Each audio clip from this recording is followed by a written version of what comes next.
यानंतरची बातमी ठाण्यामधून आहे। ठाणे महानगरपालिकेच्या सर्वसाधारण सभेमध्ये पहिल्याच दिवशी राडा झाला। शिवसेना आणि भाजपमध्ये जोरदार गोंधळ झाला।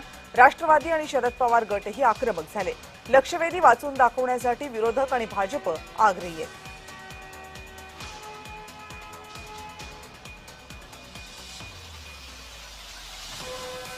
माननीय महापौरांनी विनंती केली की पहिलं सभागृह आहे, 4 वर्षानंतर हे सभागृह चालू होते आणि सर्वांचे सर्व प्रश्न या ठिकाणी सभागृहामध्ये घेतले जातील।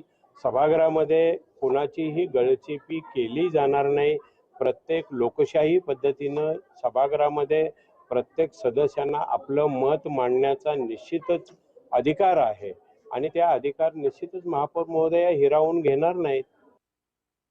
सत्तेमध्ये जर आम्ही सामील असलो, वरिष्ठांच्या किंवा पक्षाच्या आदेशानुसार आम्ही सत्तेत सामील आहोत, पण सत्तेमध्ये जर सन्मानपूर्वक जर वागणूक दिली जात नसेल, आमच्या सदस्यांना बोलायला जर दिलं जात नसेल, तर नक्कीच आमचा त्याला विरोध असेल। चुकीच्या गोष्टीचा जो पायंडा ह्याच्या आधी होत होता, गोल्डन गँग किंवा इतर ज्येष्ठ लोकांना बोलायला द्यायचं आणि विषय गुंडाळायचा, नंतर गोंधळ घालायचा आणि विषय मंजूर करायची, ही प्रथा आम्ही ह्यापुढे कधी होऊ देणार नाही आणि ती आताही जे केलेले ते आम्ही त्याला विरोध करू, आम्ही ते बंद करू। या संदर्भात आणखीन माहिती जाणून घेण्यासाठी आपल्या सोबत आहेत ठाण्यामधले आपले सहकारी कुणाल भोईटे। कुणाल, झालं काय? राड्याला कारण काय ठरलं?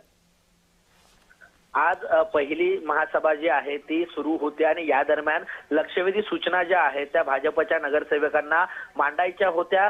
एकंदरीतच 3 वर्ष 10 महिन्यामध्ये जो काही प्रशासकीय राजवटीचा कालावधी आहे, या प्रशासकीय राजवटीमध्ये नेमका कशावर खर्च झालेला आहे याचा लेखाजोखा जो आहे तो भारतीय जनता पार्टीच्या नगरसेवकांना पाहिजे होता, मात्र त्यांना बोलू दिलं गेलं नाही असा आरोप त्यांनी केलेला आहे। आणि उपमहापौर यांनी प्रतिक्रिया देताना सांगितलेलं आहे, जर सन्मानपूर्वक जर आम्हाला मिळाला नाही, सभागृहामध्ये जर आमच्या सदस्यांना बोलायला मिळालं नाही, तर आम्ही उपमहापौर पदाचा राजीनामा देऊन विरोधी बाकावर बसू, इथपर्यंत हा जो वाद आहे तो उफाळलेला पाहायला मिळतोय। त्यामुळे सभागृह नेत्यांनी जरी सांगितलेलं असलं की उपमहापौर महापौरांची बैठक घेऊन, गटनेत्यांची बैठक घेऊन या सगळ्यावरती योग्य तो तोडगा काढला जाईल, मात्र पहिल्याच महासभेत झालेला हा गोंधळ आता चर्चेचा विषय ठरतोय। कारण एकीकडे भारतीय जनता पार्टी ही सत्तेमध्ये बसून देखील त्यांना बोलू दिलं जात नाहीये अशा प्रकारचा आरोप जो आहे तो नगरसेवकांकडून करण्यात येतोय। त्यामुळे वरिष्ठ पातळीवरती काय नेमकं या सगळ्या गोंधळाकडे पाहिलं जातं आणि काय निर्णय येतोय हे पाहणं महत्त्वाचं असणार आहे।